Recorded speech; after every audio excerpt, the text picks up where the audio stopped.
Throughout this entire Syria controversy, I've been thinking an awful lot of Ron Paul, former Republican congressman from Texas. He is the author of several books, and he is the father of a movement. You know, I'm one of the few radio hosts in America who continually have sort of scolded my broadcasting brethren who like to beat up on Ron Paul and his son, Senator Rand Paul, from the state of Kentucky. Because millions and millions of Americans, particularly young people, appreciate what I call the Ron Paul movement. The strict adherence to the Constitution, the strict belief that we better never take military action unless it's in our national interests. And for many, many of us, Ron Paul and his message is being vindicated now more than ever. As Congress prepares to debate what we should do in Syria, I think a whole lot of people have a renewed appreciation for the message that Ron Paul has delivered for many, many years. It's a real honor to welcome back to the Mike Gallagher Show on our guest line, Dr. Ron Paul. Dr. Paul, how have you been, sir? Doing well, Mike. Nice to be with you. Well, thank you for taking some time. I know you've been real busy with your various ventures, and you're continuing to get your voice out there post-Congress. I wonder if you're sitting back and you're saying, see, I told you so. I've been telling you this all along. It sounds like a whole lot of Americans are starting to sound like Ron Paul. Well, you know, I sense that the country is moving in that direction. I give a lot of other people credit, too, people like you who help spread the message. So there's a lot of people involved, but there is a movement going on. I don't even think it's just limited to the United States. I think that vote with the Parliament in England the other day was fantastic. Sure. But the politicians are one thing, and usually the people are apathetic and complacent. They don't care, and they go along, or they buy into the rhetoric. But maybe things are changing. Just think how long it's been since the people rebelled on a military vote in England, 1782. And the fact that Obama's been forced back into the Congress, I think, is encouraging. I'm not sure how it's going to turn out, but this move suggests that the people are speaking out. I frequently read, and I'm sure you've heard people say, I don't participate, I don't vote, my vote doesn't count, one person can't do anything. But a lot of voices speaking out together can have an effect. So if there truly is a movement, I have always claimed there has to be Republicans and Democrats and independents that changes attitudes and the atmosphere, whether it's on economic policy or foreign policy. Eventually, the politicians will listen. So let's hope the door is open now. Let's hope the American people speak out here in the next few days and see if we can push this vote in a direction. I think it would be historic if we could, defeat this plan to go in militarily, into Syria. And I think it's very possible that that's precisely what's going to happen. It seems to me that what's happening with regards to the American people's response to military action in Syria is a total and thorough vindication of the Ron Paul message. That if this isn't in our national interest, why are we going to go over there? I mean, this is almost a textbook example of what you've said for decades. There are no good guys or bad guys in this. You don't know who the winners or the losers are in this. We're supposed to cozy up to rebels who are in cahoots with Al-Qaeda. I mean, this is what's so difficult for the American people to accept in terms of military action in Syria, right? Right, and I think what's happening, whether it's economic or the foreign policy, the failures are becoming more apparent. We can spread this message more easily, through the Internet and the various other avenues, and the people, are making a better judgment call. So I think it's really fantastic. Also, a lot of people are saying, there's a limit. Even the military people now who are saying, this is going to require a supplemental. We don't have the money in the bank to take this on. It's going to be billions of dollars, and it's always more than it costs. But just think of moving the ships around. Each Tomahawk could be $1 million or more, and that is really expensive. That's always a drain on the economy. People are starting to wake up to this. All right. So what do you say to people who condemn your message and don't like you very much because they complain that you are just an isolationist? What do you say to that isolationist argument that I know you've received for many years? Yeah, well, the word is meant to be a pejorative and make it sound nasty and that you're evil and that you don't care about people. But the whole thing is, it means that we're non-interventionist. Doesn't mean that we isolate ourselves. Isolationism, economically and militarily, is when you just wall off your borders and you don't trade with people. People who call me an isolationist are the ones who put on sanctions. They're the ones who have sanctions on Cuba. I want to trade with Cuba and talk to Cuba, the people.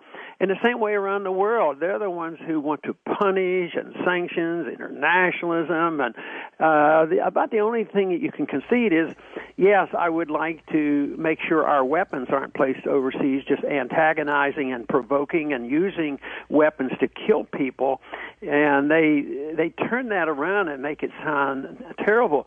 But I like trading, I like traveling, I like friendship, and this is not something brand new. This is actually some very strong advice the founders gave us, even though even in our early history they didn't tend to always want to follow that. But it's great advice, and if you look to the Constitution, there's no authority for us to pretend that we can take care of all the problems of the world. And I guess because the events are getting so bad, people are starting to wake up. Sure. And say, well, maybe something different, especially young people saying that it looks like we need something different. Well, I want to tap into that for a moment. Ron Paul is with us here on our guest line on the Mike Gallagher Show. Toll-free number is 800-655-MIKE. It's always good to welcome the former Texas congressman back to the show.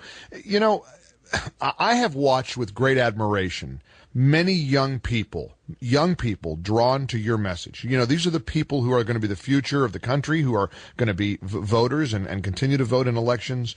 And yet there are a lot of my colleagues who just have utter disdain for anything that comes out of your mouth, it seems. It almost feels personal. Have you noticed that? And if so, what do you attribute that to? Why wouldn't conservative writers and pundits and broadcasters and columnists, why wouldn't they be impressed? Because let's face it, Congressman, you're not exactly what one would think would be necessarily appealing to a 19-year-old kid. I mean, you're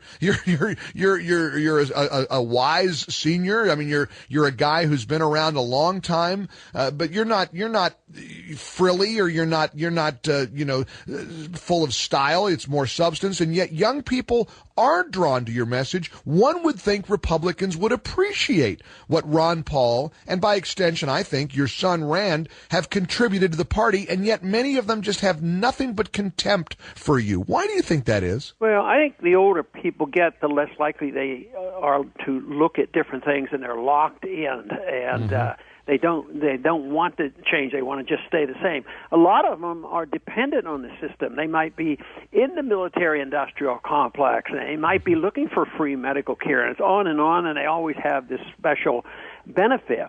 Young people are more open-minded. They like the whole spirit of liberty, making your own mind. And one thing that has really impressed me is when I talk to the young people, they'll come up and they say, well, you changed my life. I said, how can I change your life? What did I do? And for some reason, they say, well, I felt like I had to do something about my life and act more responsibly. They develop a sense of needing to be self-reliant, which is amazing to me. They'll go back to school and they'll study, and the guy says, I just went to medical school. I never dreamed I would do this. These kind of things that go on, I think it's really fantastic. But it's also the fact that young people have their eyes a little more open as they leave college. They're a little bit more honest with themselves about, spending all the money, having all this debt, not being able to get jobs, knowing what the government owes, and seeing the failures. And instinctively, I think all people are instinctively against war, but then they get brainwashed. But young people, since they're bearing the burden, it's more difficult to brainwash them into thinking that, oh yes, to be a good American, I got to go marching off to foreign countries and kill people and drop bombs. And we have to give a lot of credit to what's going on with communications now, that people can see and hear this.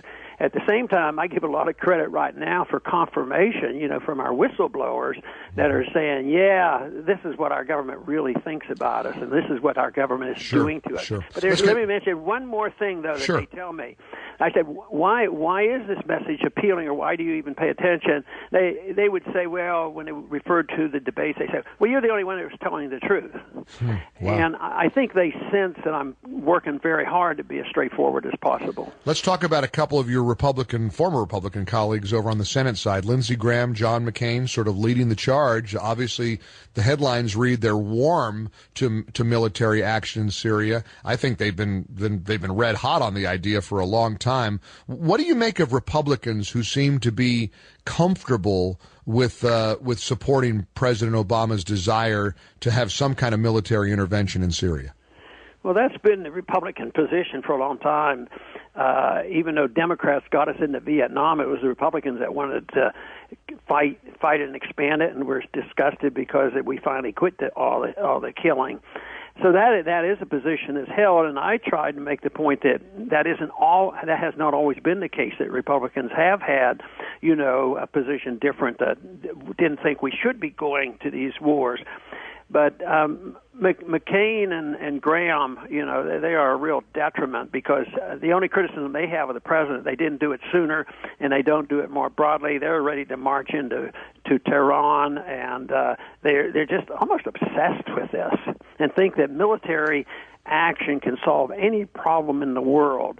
And I'm hoping they're losing this fight, because I think it's an intellectual fight, it's a philosophic fight, and I think the views are shifting, and the people are starting to shift their views, and we're right in the middle of this transition. So let's hope in the next week we get some more good news. Do you have a prediction? How do you think this is going to play out in Congress?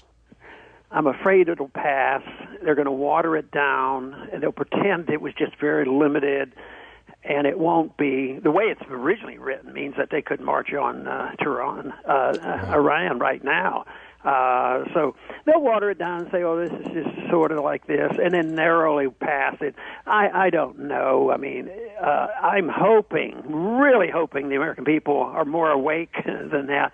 If they send a message and say, "We've had it. Don't vote for this," who knows? There may be a fantastic victory. Let's do a friendly gentleman's bet, because I'm gonna bet that the American people are going to prevail. The Congress is going to say no. It's going to be a stunning defeat for Barack Obama. Bet you a steak dinner. What do you think? Are you on? I'll be glad to do that. I might not show up, but I'll send you the money. Very pleased. I'll have you put it into our foundation to help the families of police officers killed in the line of duty, Gallagher's Army. Wonderful. That's hope and pray. Great having you on the program, Dr. Paul. Keep fighting the good fight. We need your voice now more than ever. Thank you, sir.